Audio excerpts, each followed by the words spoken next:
Assalamualaikum warahmatullahi wabarakatuh. Perkenalkan, saya Andika Bagasebelian dari kelas 2C, Prodi Informatika. Pada video kali ini, saya akan menjelaskan hasil ujian tengah semester praktikum struktur data yang berfokus pada penggunaan link list dan pointer untuk menyelesaikan dua soal.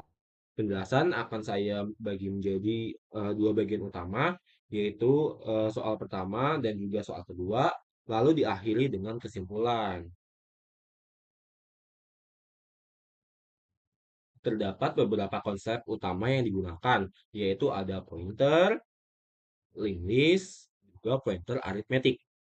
Nah, pointer merupakan sebuah variabel yang menyimpan alamat memori, sedangkan list adalah struktur data dinamis yang terdiri dari not saling terhubung. Sedangkan pointer aritmetik yaitu digunakan sebagai mengakses data tanpa adanya indexing.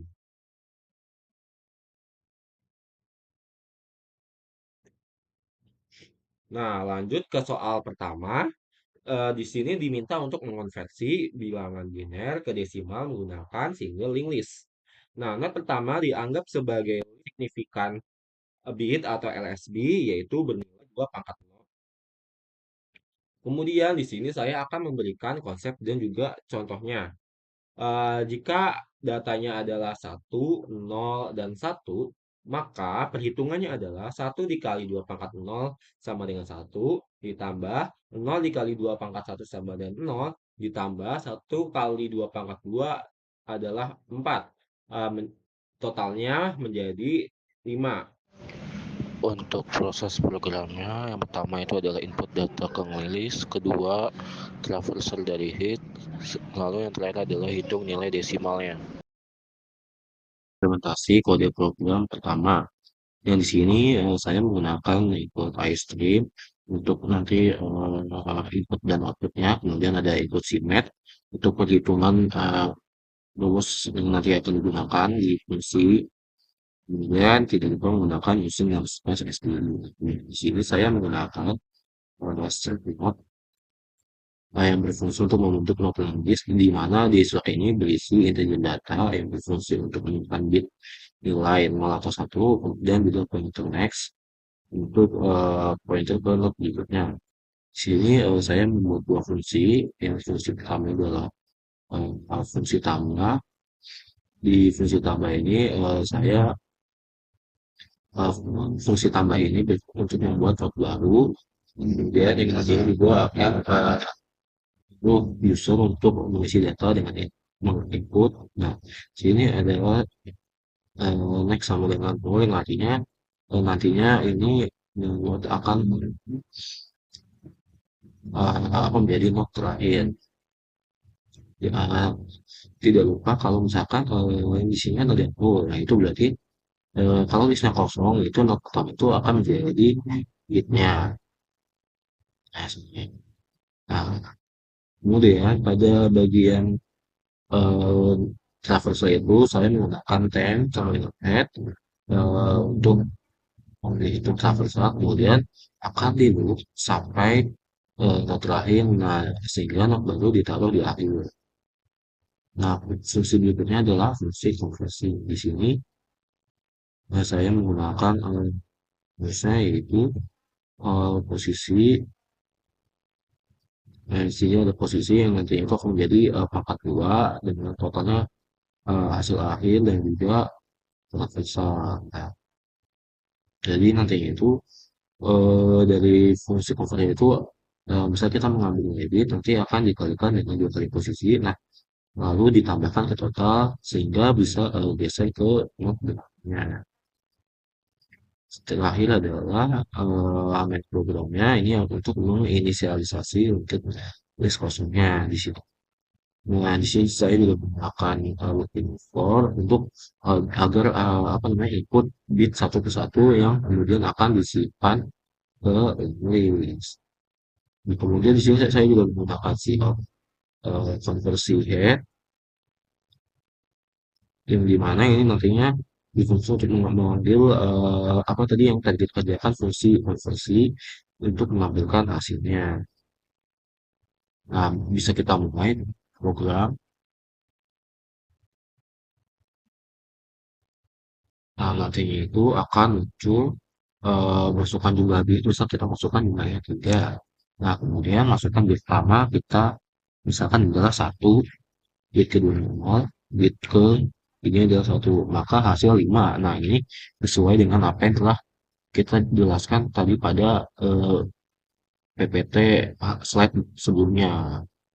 Dari segi efisiensi memiliki kompleksitas waktu sebesar 0 dalam clue n, di mana n adalah jumlah not dalam link list, sehingga terjadi hanya satu kali traversal, sedangkan kompleksitas ruangnya juga menggunakan 0 dalam kurung n karena data disimpan dalam not yang berbeda. Dengan demikian, program ini dapat dikatakan cukup efisien untuk menyelesaikan permasalahan yang diberikan. Pada soal kedua, kita diminta untuk mengolah data mahasiswa menggunakan struktur data berupa struct. Data yang disimpan harus NPM, nama, dan nilai mahasiswa. Namun, terdapat ketentuan khusus dalam soal ini, yaitu seluruh akses data harus menggunakan pointer dan tidak diperbolehkan menggunakan indexing seperti array pada umumnya. Dalam penyelesaian soal ini digunakan teknik pointer arithmetic untuk mengakses data. Sebagai contoh, jika kita memiliki pointer menyimpan angka abstrak, maka untuk mengakses data ke I, kita dapat menggunakan tulisan seperti ptr tambah I, kemudian diganti dengan operator panah untuk mengakses field tertentu. Dengan cara ini kita tidak perlu menggunakan indeks seperti data dalam kurung I, melainkan langsung menggunakan perhitungan alam memori.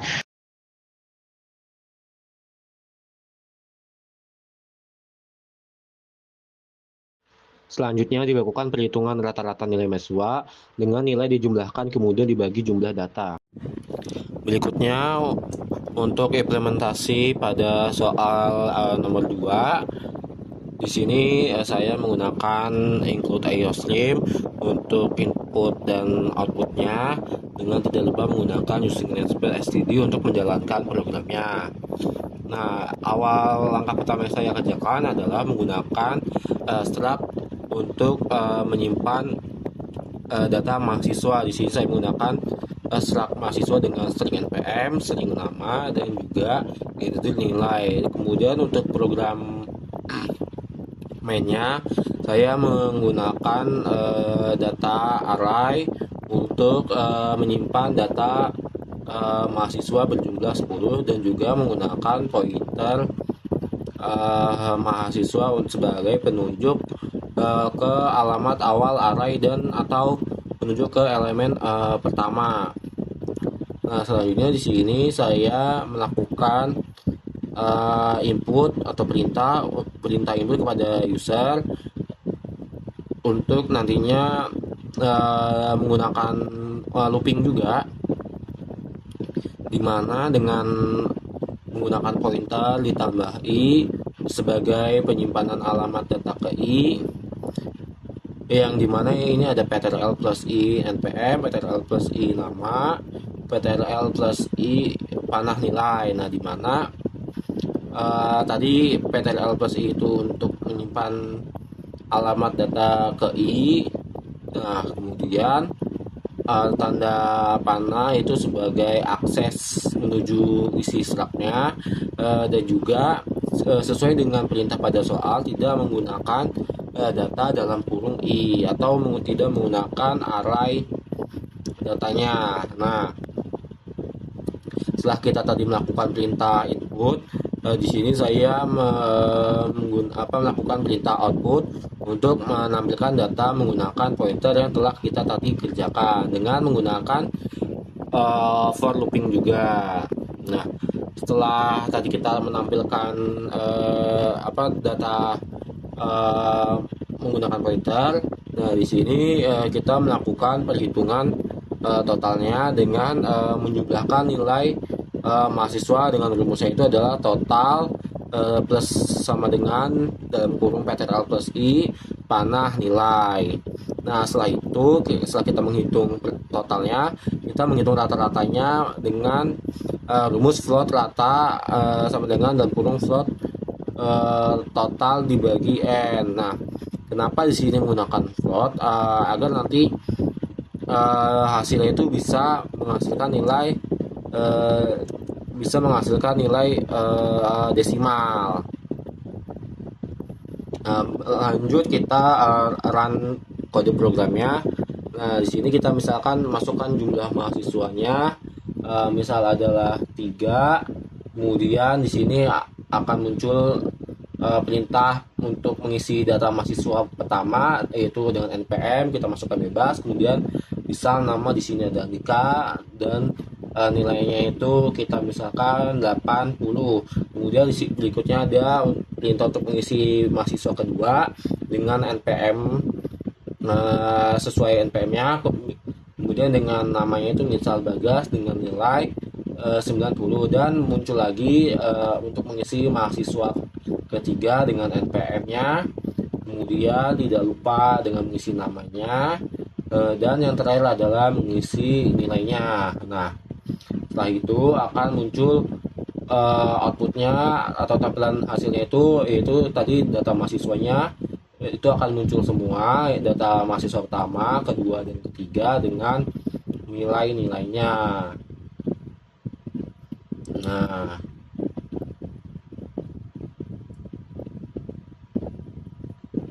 di sini juga ada rata-rata nilainya, yang dimana itu belakangnya itu ada koma-komanya karena kita menggunakan float untuk menampilkan nilai desimalnya. Nah, dari kedua soal yang telah dibahas dapat disimpulkan beberapa hal penting nih. Yang pertama itu dari linked list yang ternyata merupakan struktur data yang dinamis dan juga fleksibel karena tidak memiliki ukuran tetap dan mudah dalam penambahan datanya. Nah, kemudian tidak kalah penting, yang kedua itu ada pointer yang berperan penting dalam pengaksesan data dan juga pengelola data baik pada linked list maupun pada abstraknya. Kemudian berikutnya itu ada pointer aritmetik yang ternyata di sini bisa digunakan juga sebagai alternatif untuk mengakses data tanpa menggunakan indexing. Nah, dengan memahami konsep-konsep ini kita bisa menyelesaikan masalah-masalah yang telah diberikan pada soal UTS tadi dengan permasalahan struktur data dengan lebih efektif dan juga efisien. Nah, terakhir sekian penjelasan dari saya. Terima kasih atas perhatiannya. Wassalamualaikum warahmatullahi wabarakatuh.